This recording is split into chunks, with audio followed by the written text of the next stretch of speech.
हमारे पास एक क्वाड्रेटिक इक्वेशन है X square plus X minus 72 is equal to 0, और हमें इसको सॉल्व करना है और एक्स की वैल्यू फाइंड आउट करना है। और हम क्या करेंगे, इसको फैक्टराइजेशन के जरिए सॉल्व करेंगे।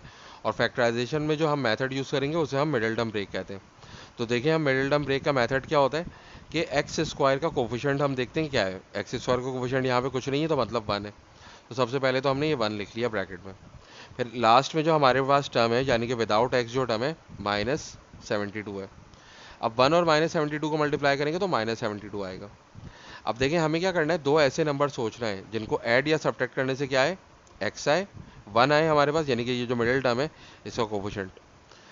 तो यहाँ पर मिडिल टर्म का कोफिशिएंट क्या है, 1 है, और उसको मल्टीप्लाई करने से हमारे पास -72 है। तो देखिए, वो दोनों नंबर्स क्या हो सकते हैं, +9 और -8 हो सकता है। देखिए, +9 और -8 करेंगे तो क्या आएगा, +1 आएगा, जो कि इस एक्स का कोफिशिएंट है। और अगर +9 और -8 को अगर हम मल्टीप्लाई करेंगे तो वो क्या होगा, प्लस माइनस माइनस, और 9 8 ज़ा 72। तो अब हम क्या करेंगे, एक्स स्क्वायर को तो वैसे ही लिख लेंगे। अब प्लस एक्स की जगह पे हम क्या लिखेंगे, +9x और -8x। ये हमारे पास कहाँ से आया, यहाँ से आया।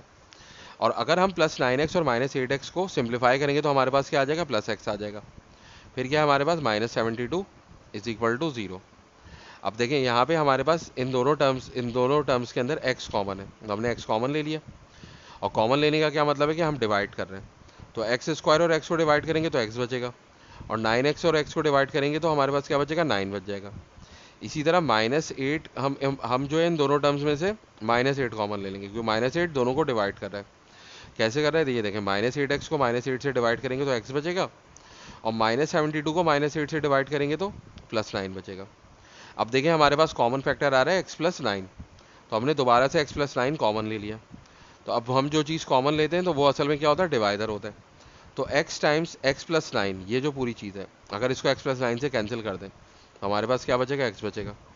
इसी तरह -8 टाइम्स x+9 को इस x+9 से हम कैंसिल कर दें तो क्या बचेगा, हमारे पास -8 बचेगा। तो अब देखें, हमारे पास दो फैक्टर्स हैं, x+9 और x-8, और इनका प्रोडक्ट जो है वो 0 है।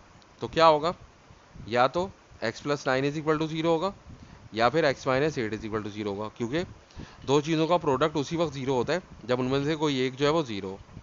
तो अब क्या होगा, ये +9 उधर जाके -9 हो जाएगा। तो 0 -9 क्या होता है, -9 होता है, तो x की वैल्यू क्या आ जाएगी, -9 आ जाएगी। इसी तरह -8 उधर जाके +8 हो जाएगा, तो 0 + 8 क्या हो जाएगा, 8 हो जाएगा, तो x की वैल्यू क्या आ जाएगी, 8। तो x इज इक्वल टू -9 और x इज इक्वल टू 8 जो है वो इस क्वाड्रेटिक इक्वेशन के सोल्यूशन है।